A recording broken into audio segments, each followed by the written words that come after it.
Hello friends, welcome to Take Two for this Wednesday, the 8th of January, 2020. I'm Jeannie. I'm so glad to be with you today. Well, I'd like to talk to you about something that came back to my mind just recently. And it was an experience that I had a couple of years ago when I was volunteering with another ministry, and it catered to people who were coming out of bad situations and transitioning into a better situation. And in this particular case, there was a woman who came through, and she was probably, I'm going to say maybe in her 40s, although she looked very, very weathered. She had been repeatedly abused by a partner, a male partner, whether it was her husband or boyfriend or whatever he was, he had quite a grip on her.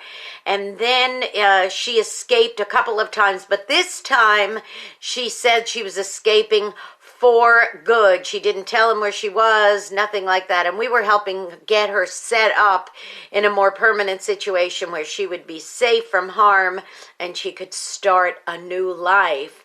And I remember when I chatted with her, you could tell she was very, very abused in every single way. And she had a big, long road ahead of her to be counseled and not only just get practical stuff, practical help, but also to get the emotional help that she was going to be needing and the spiritual help.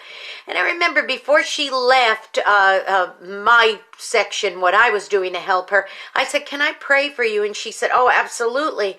And I prayed over her, and suddenly I got this kind of a thought came to my, kind of bubbled up, and I said to her, "You know, I'm going to encourage you. I know you've gone back several times to this same abusive man, but I'm going to tell you something right now that I really feel I need to say, and that is this.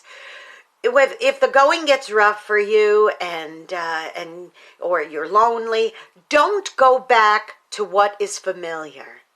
Because, see, familiar for her, however gruesome it was something that was familiar. She was getting ready to enter into the unknown. She was going to a new place. She was going to be on her own. And even though she was abused and badly beaten and all of that, this man had such a grip on her. This is what was familiar. So I was sharing this with a friend of mine yesterday, and she said, sounds to me like she needs to do a reset on her default button. And I said, wow, that is such a great saying. We have default buttons, something we're familiar with, and we just kind of go back to it. That's our default. So this is a season where we need to be thinking about resetting our default buttons. And I hope and pray, it's been many years, but I hope and pray that that woman did reset her default button and she didn't go back to what was familiar, because for her, familiar was something quite awful. She needed to do a reset on that default button. So I started thinking in my own mind of all the default buttons I need to reset in 2020.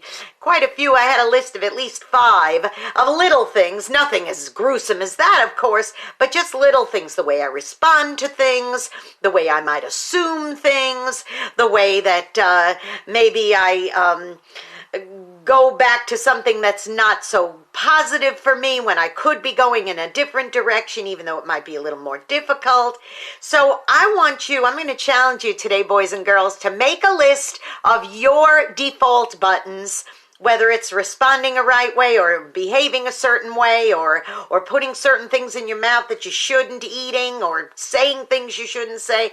Start thinking about all your default buttons, the familiar things in your life, and ask yourself which ones need a good old-fashioned reset. All right. Now go out and be a blessing to somebody today. You may end up being the only one who is. And don't forget to subscribe to my YouTube channel, Jeanne Sigler, Jeanne Sigler. Hit that subscribe button, hit that notification bell. You'll be notified every time another Take Two is posted.